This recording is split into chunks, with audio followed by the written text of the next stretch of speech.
This is India Global. I'm Gaurie, Dwivedi. We turn our attention now to the other very important bilateral relationship, the US-India relationship.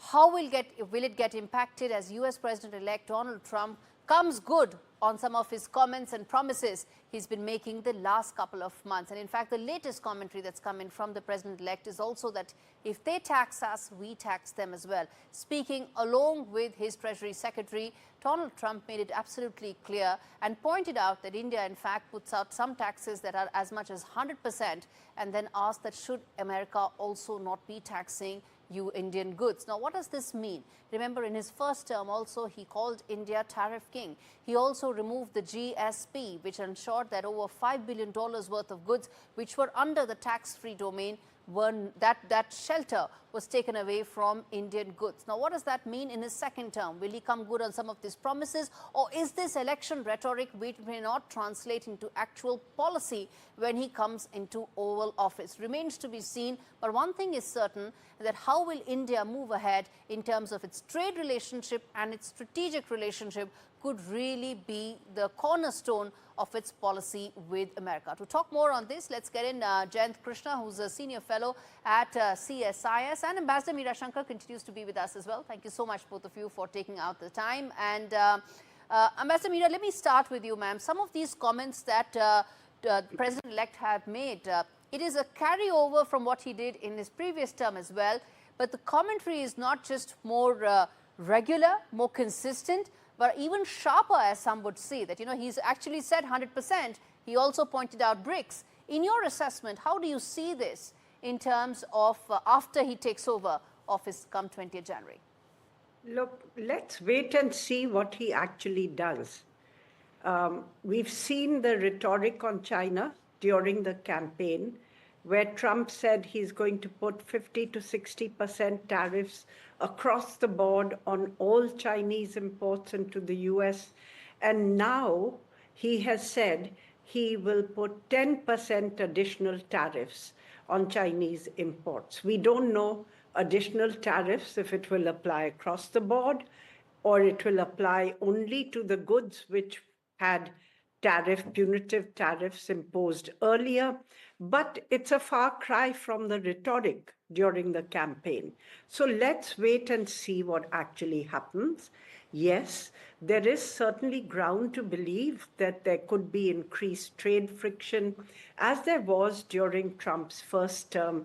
Indeed. But I'm sure that India will negotiate with the US administration, and that there are factors which also bring the two countries together, which will continue to drive the broader relationship. So it's Indeed. Going to be, I would say, a mixed bag as far as the relationship is concerned. But I wouldn't prejudge what Trump is actually going to do. Yes, sometimes there is a danger that when it is too tough to take action against China and rhetoric has been raised to a very high level, the easy fallback option is to actually act against countries like India and Brazil, who don't really account for such Indeed. A large portion of the US deficit. Our trade surplus with the US is somewhere like 28 billion dollars, far cry from China's, which is several $100 billion. Indeed. And so actually, India does not, in a sense, represent a major problem for the United States. Absolutely. Even in the services sector, the trade surplus we have is just $7 billion. And US trade in services with India has been growing as fast as, if not faster, than Indian services exports to the Indeed. US.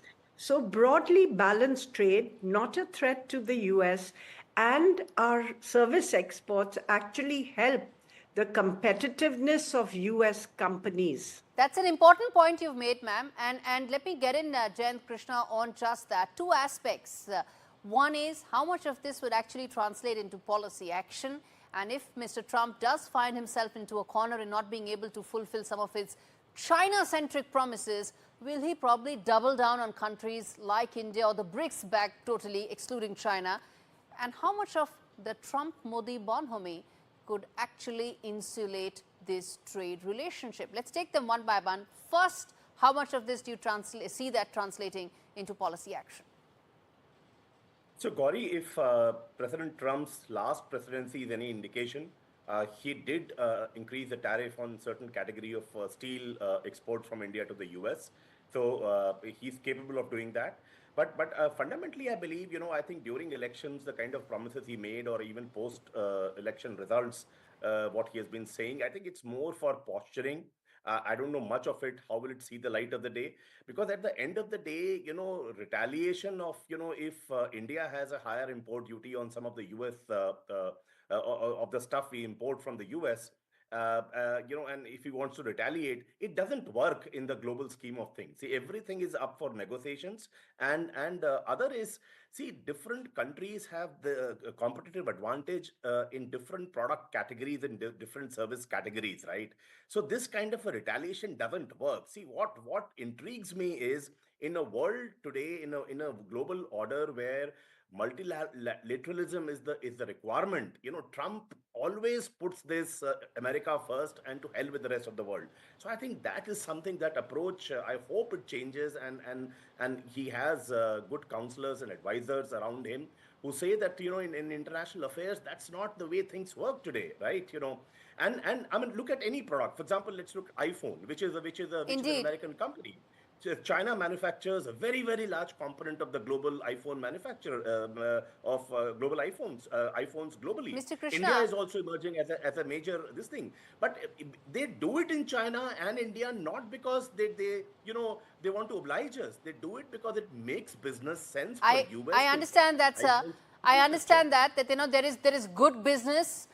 But good business, if it doesn't translate into good politics, then that's pretty much what politicians need to see through that lens, right? But let me then ask you the other question I asked, and then I will get in Ambassador Meera as well after you, which is, how much of the bonhomie between the leaders do you see helping India insulate its trade relationship, or at least its strategic goals? So they are Prime Minister Modi and President Trump. They are known to be good friends, and they have a reasonable degree of bonding. Although he did not, Prime Minister Modi did not leverage that bonding during the U.S. election this time.